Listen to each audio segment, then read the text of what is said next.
Hi, my name is Dr. Ary Krau. I'm a board-certified plastic surgeon. I've been in private practice here in Miami since 1995. Specialize in breast surgery and rhinoplasty. Those are my two favorite procedures, which I believe I excel in and I deliver, I believe, as best of a product as one can deliver. When it comes to breast procedures, I'm known for full aspects of breast augmentation, revisions, breast reduction, breast lifts, but I've become known mostly for the breast lift with implants. I'm sure I do more breast lift with implants than anyone in the world. The augmentation mastopexy, it was considered the toughest cosmetic breast procedure in plastic surgery. So I took it as a challenge to try to figure that procedure out. And I've changed the way that surgery is done. The way I was taught to do it 30 years ago, and unfortunately most physicians still do it that way, it was a technique that was used that never worked. It never worked well, so the patient satisfaction rate was very low. Changing the technique and changing the principles of doing that really has been able to produce reliable results, long-lasting results with minimal complications and very high patient satisfaction. You know, surgery is a serious discipline, and it's not all rosy in the sense that, when you're under the knife and you're changing the body, we're dealing with the body and complications can occur. What do I mean by complications? Complications mean that even if the surgeon does everything by the book with the latest information, with the latest technology, a bad outcome can occur. Now, minor complications like bad scars or asymmetries we can correct, but there's one complication that we're concerned about that's really not fixable, especially when it comes to breast lift or breast reduction, and that's nipple areolar necrosis.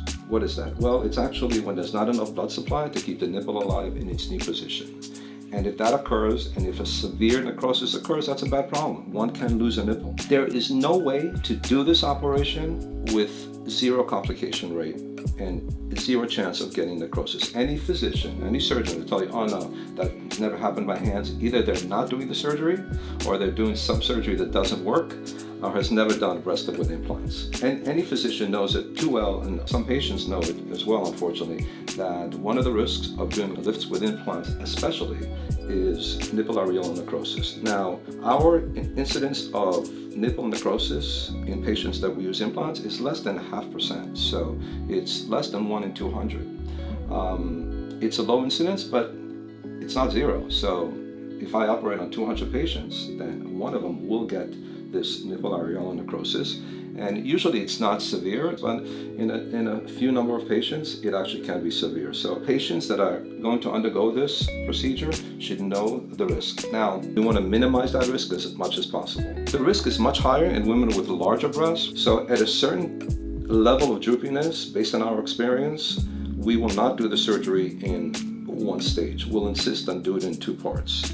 Because doing a breast lift with implants separately, meaning doing the reduction first and then putting implants in later, the risk is much less. The risk is much less because when you put implants in at the time that you're doing the breast lift, the risk is higher because in order to make room for the implant, we have to sacrifice some blood vessels in order to make room for that implant. So when an implant is used at the time that we're using breast lift with implants, there is less blood supply coming between the ribs to the nipple than had we not done it with implants. At a certain level of droopiness, we actually insist that we do this in 2 parts, because again, doing it 2 parts, lift first, wait 3 months, and then putting implants later, the risk is much less. And we're trying to get it down to as close to zero as possible. But unfortunately, we're in a field where we're dealing with the human body, which we don't have complete control of and understanding, but we do the best we can under the circumstances.